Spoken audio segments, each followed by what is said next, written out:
meantime, Governor Cuomo is defending his decision to shut down a committee that investigates public corruption. He's denying a report that his office interfered with an investigation. News 4's George Rickard is following this developing story in the newsroom tonight. George? Well, it is the peak of his re-election season, and the governor was very careful in choosing his words to deflect any accusation of impropriety.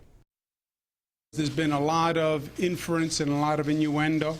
Governor Cuomo spent nearly a half hour answering questions about a front-page New York Times article last week, which accused his administration of trying to prevent the Moreland Commission from investigating his political allies. Cuomo said he set up that commission last fall, a commission of district attorneys and U.S. attorneys, for the purpose of getting the legislature to pass an ethics reform bill, which it did. And in the process, there needed to be discussion with the panel. The commission would go to the Assembly and say, would you accept this? And then they would go to the Senate and say, would you accept this? Then they would go to the governor's office and say, would you accept this? And the governor's office would say, no, you have to do this. And then they'd go back and they'd go back. So there were multiple conversations for months.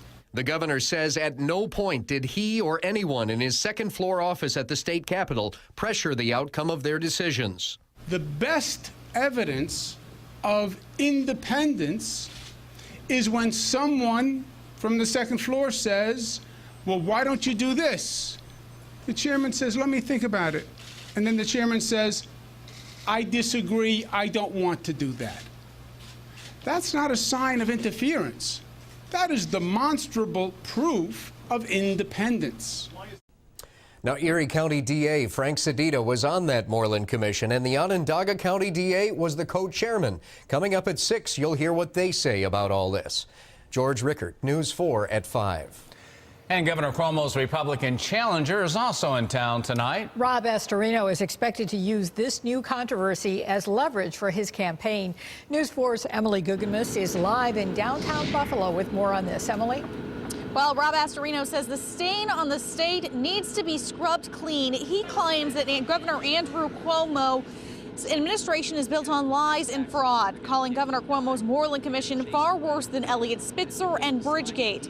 Astorino says the taxes are so high in the state because there's so much corruption in Albany. Here's more about what Astorino had to say about the Moreland Commission. I don't know what planet he is on. Really, I mean, he is so tone deaf at this point. To say that the Moreland Commission was a phenomenal success, for who? For the people who were being investigated because now they got away with it? For the governor, who they were getting too close to him, but he was able to cut it off? Is that what he meant by phenomenal success? I'm not sure.